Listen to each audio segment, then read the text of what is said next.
凌晨5點15分，Hello，大家好，我係窮爸爸 Leo。人同人之間最大嘅差距唔係天分，事實係你有冇持續進步。細個嘅時候，我哋日日返學，日日做練習，會覺得功課好忙，考試好難。但係有冇發覺，當每年升上一級嘅時候，望返轉頭，你會突然之間覺得上年嘅嘢好簡單，好易。完全唔明白點解自己上年會覺得啲嘢咁難，點解上年會咁辛苦。今集就係想講下呢樣嘢，我自己嘅 1% rule。呢個諗法存在咗10幾年。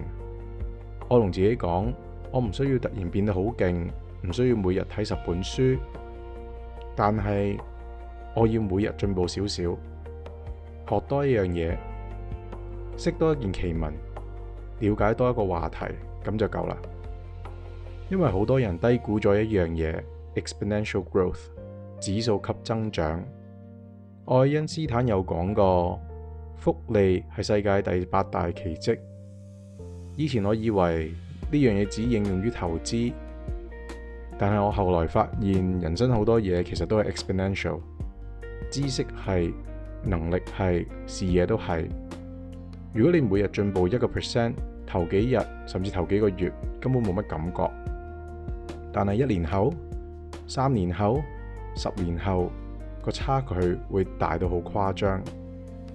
無論係投資、歷史、科技、政治、科學，每樣知識其實都係連埋一齊嘅。經濟係影響政局，政局正正影響決策，決策又影響個世界。當你學得越多，你就會睇到當中嘅連結。如果你每日學多少少，乜都好，你會更加清楚呢個世界點樣運作，你會更了解點解你公司咁運作，你亦都會更明白點解身邊嘅人咁運作。所以有時最危險嘅唔係你慢，而係你停咗。因為當你停喺原地，世界冇停過，佢會照樣向前衝。而家每日都有新科技、新平台、新工作模式、新玩法，大部分人仲停留喺所謂嘅舊思維。以前唔係咁噶，我哋以前邊有咁誇張？而家啲後生真係個個唔覺意咁變晒以前自己最唔中意嘅老屎忽。成日會講 Back in my days 嗰啲人，好多時唔係因為佢哋而家有經驗，而係佢哋已經脫節。例如以前學車一定學棍波，而家好多人連棍波係乜嘢都唔知啦。棍波、自動波其實重要咩？再過多幾年，可能車都唔使揸啦。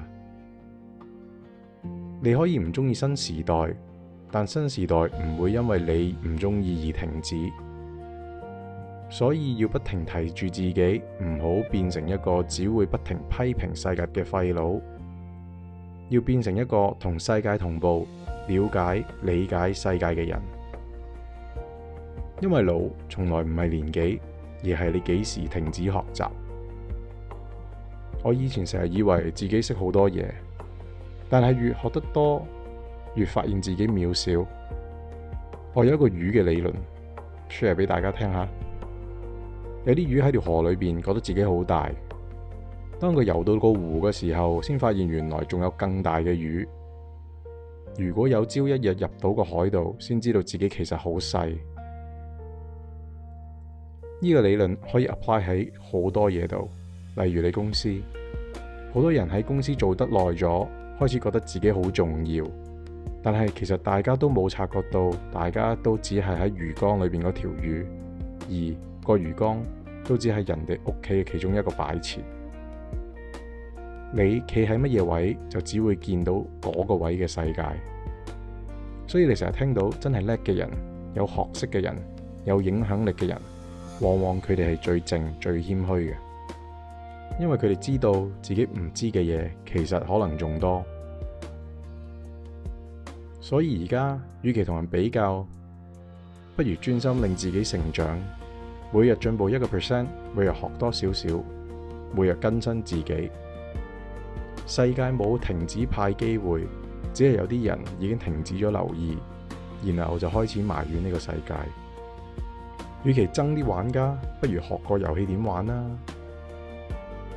人生最可怕嘅唔係我哋而家慢慢咁老落去，而係你一路行落去，一路被淘汰，但係你自己唔知道。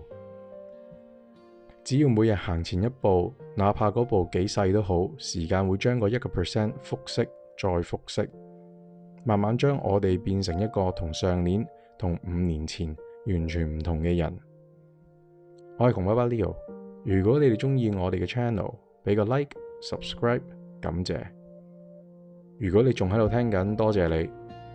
有乜嘢想分享，留言話俾我聽。今集係咁啦，下次朝早5點再同大家吹下水。拜拜。